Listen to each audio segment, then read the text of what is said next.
Now, you might be asking yourself, Minion, how did you get into this predicament? How did you end up floating in space all by yourself, seemingly lost and unable to communicate with other players or get a rescue and having to ultimately disconnect from the game? Well, it's a long story.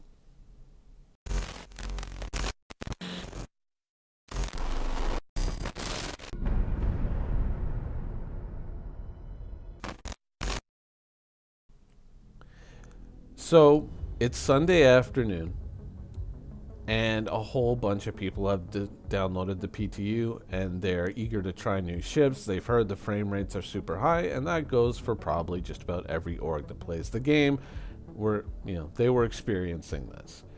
So here we are, a bunch of scum members. We've gotten together. Someone's bringing out his hammerhead, and we're going to try it out. You may notice that there is no sound to go along with this video. That is because the sound, also includes, unfortunately, the private conversations of scum members, certain ideas, and, because I didn't say outright that I was recording this until after the fact, whenever I do this, I generally cut the audio out so that people know that they can talk about whatever they want to talk about, talk however they want to talk, and not have to worry about like, oh man, that person said this, or oh man, that person uses the F-bomb a lot, or anything like that. They can just feel free to discuss whatever they want to discuss and know that it's not going to end up on the internet or whatever. So we all got together, hopped into a hammerhead, and we took it out and we tried it. Now, the first thing that I can tell you about flying a hammerhead in combat is, if you are going to man a turret, dibs top turret or bottom turret immediately. Call dibs on those turret. Just as soon as you get in, dibs, no races. I got top turret, I got bottom turret, whichever. Call it immediately, and then go to that turret and sit in it, and don't get out, because those are the two best turrets on the ship if you want to get into any type of action. The side turrets, especially the forward turret, are remarkably frustrating to operate. Currently, the bottom turret is broken. Whenever you get into it, it just seems to spin around mindlessly. So the top turret is immediately where you want to go on this ship. The side turrets, because of the way that they're angled, you can't quite fire forwards. Like, you need a little bit of maybe about 30 to 20 more degrees of inward angle to shoot towards the front of the ship. You can shoot straight forward, but anything that's directly in front of the ship, you still can't hit it. So your shots are just kind of going off to the side. And, it's a very frustrating experience. So, on to the combat, or what little combat that we were actually able to find.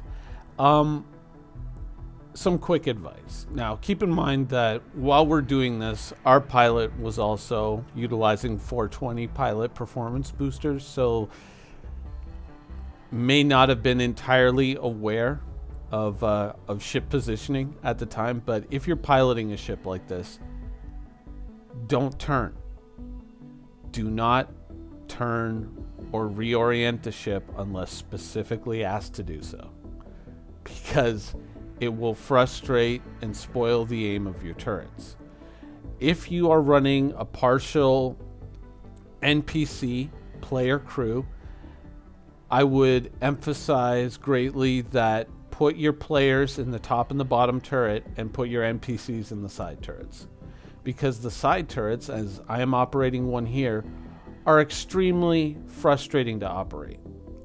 They do not have the range of motion that they really need to be effective. They're only effective in a very limited window off to the side. When you can bring them to bear fully on a target, obviously the broadsides off of this thing, and it's probably the way it's intended to be, the broadsides off of this thing are going to be ridiculously lethal. Even against light fighters, they shred through them so quickly. It's like they just get annihilated. But yeah, the side turrets just aren't fun to operate at all as a player. They're really not very interesting to play with. I would honestly say, yeah, put your NPCs in the side turrets and keep your players in the top and the bottom turret. I almost wish that they had gone with a different turret design for the ship, like maybe taking the side turrets and cutting them in two and putting them on, instead of, you know, those arms where they're out on the end of the arm. I would almost like to see a 2-gun mini turret up top and a 2-gun mini turret on the bottom of that still has 360 degrees of rotation. But that might, I don't know, CIG might have intended it to have the firing envelopes that it does, so that could be a balance issue there, making it maybe a little too powerful. But in terms of, you know, what a gunner would want to operate, that would have been a much better design. But then again, I guess they wanted that entry point so that if you blew the turret off, you could cut through the door and you could breach the ship that way. I don't know. It seems like kind of like designing the ship around maybe a 1% scenario. Not really a great idea. But overall, yeah, the side turrets, very frustrating to use. The top turret, much different. From what time I spent in the top turret, it was a lot better. Here, once again, you're seeing the limited range of motion to the front. I can't turn the gun inwards, right? So I have to wait. And now, yeah, also the turret motion and the fact that my guns just seemingly shut off and I have to kind of turn them on and turn them off all the time to kind of get them to cycle. It wasn't the best experience, I'll be honest with you. But obviously a lot of these things as well are things that are going to be iterated on and fixed over time. It's just, I wish that the turret design had been a little bit different, especially with the side turrets. Top turret, bottom turret, not that much of a problem, but the side turrets weren't all that fun to use. Overall, as for its effectiveness in missions, as for using it, let's say that you are, you know, one of these people who has bought a big ship and you've bought all kinds of NPC, you know, kind of character slots, and you're going to populate the ship entirely with NPCs. If there is indeed a master function which allows you to say, you know, whatever target I have locked, or, you know, I prioritize a whole list of targets, I bookmark them, and then I run through them. Whatever target I choose, my turrets automatically engage if they can. If you have a feature like that in the game, if that's how indeed this pans out, this could be a remarkably effective ship in that arena. And it would probably be pretty good. It'd be a lot easier if it had sort of like a God view mode that allowed you to direct things almost from the third person, but with a virtualized display rather than just using the third person camera, even though that would probably be the easiest way to do it. It would probably not be the most gameplay friendly. If you could, maybe if one or two people could direct the ship that way, one person flying, one person directing the guns, you know, via the NPCs and sending commands to them, that would be extremely effective, possibly too effective. But at the same time, having operated these turrets, and keep in mind that this was just the first iteration, shooting down torpedoes with these turrets, yeah, that ain't gonna happen. So if the retaliators show up, that's your cue to skidoo, my friend. But of course, requires much more testing, much more experience before we can make any kind of final judgment call on that. Now, switching over here to the Caterpillar. What was I doing? Well, I took the Caterpillar out because originally I wanted to change the guns on the turrets to Revenants and give that a shot, but apparently there's a bug in the PTU right now where you cannot change the guns on the turrets of the Caterpillar. So, unfortunate. So what I'm doing instead is I'm testing the quantum distances towards Hurston, seeing what that kind of travel is actually like, and this is what leads us to our little mishap at the beginning of the video. So I wanted to kind of go to any of these waypoints, these rest stations along the way, which by the way, they're not there yet. It's just empty space when you get there. And so I decided to make one of these big long jumps heading towards Hurston. And if the fuel values are correct, in effect, you cannot fly a Caterpillar from Crusader to Hurston. Apparently that distance is too great, though obviously everything still requires more testing. But I was able to quantum, get up, and start exploring my ship. And this probably wasn't even half the journey before the mishap happened. I mean, it was pretty impressive to see, but it kind of gives you a perspective on a lot of things, like having amusements in your ship. You know, I did a video like this where I used this ship, but I stitched the warp together to make it appear longer. I didn't have to do that here, and we didn't even get to see the whole thing.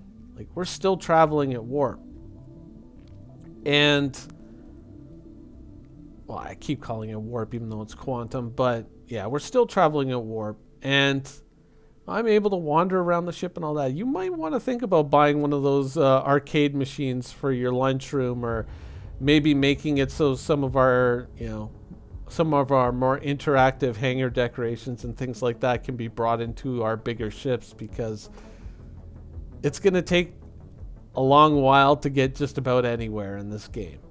And so, when you hear people talking about things like the Hammerhead, and they're like, well, if a Hammerhead shows up, well, I'll just go and I'll get my Retaliator and I'll give that Hammerhead what for.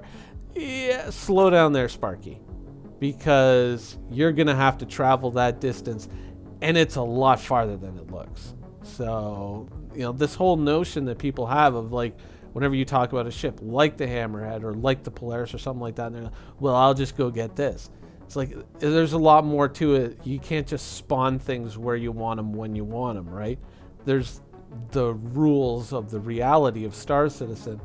And, now that you're seeing it, now that you're actually seeing these distances being crossed, even if the destinations aren't there yet, this should give you an idea of just, that it's not that simple. You can't just say, oh, well, I'm going to bring this ship. Yeah, you're going to bring that ship, and in 45 minutes, when you get there with that ship, it's already all going to be over.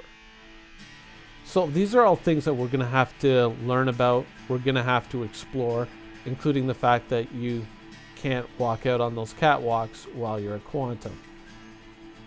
But many videos to make, many new toys to play with, and plenty of time to do it. Anyways, that's the show for today. I hope you guys enjoyed it, and thanks for watching. Now, how the hell am I going to get home?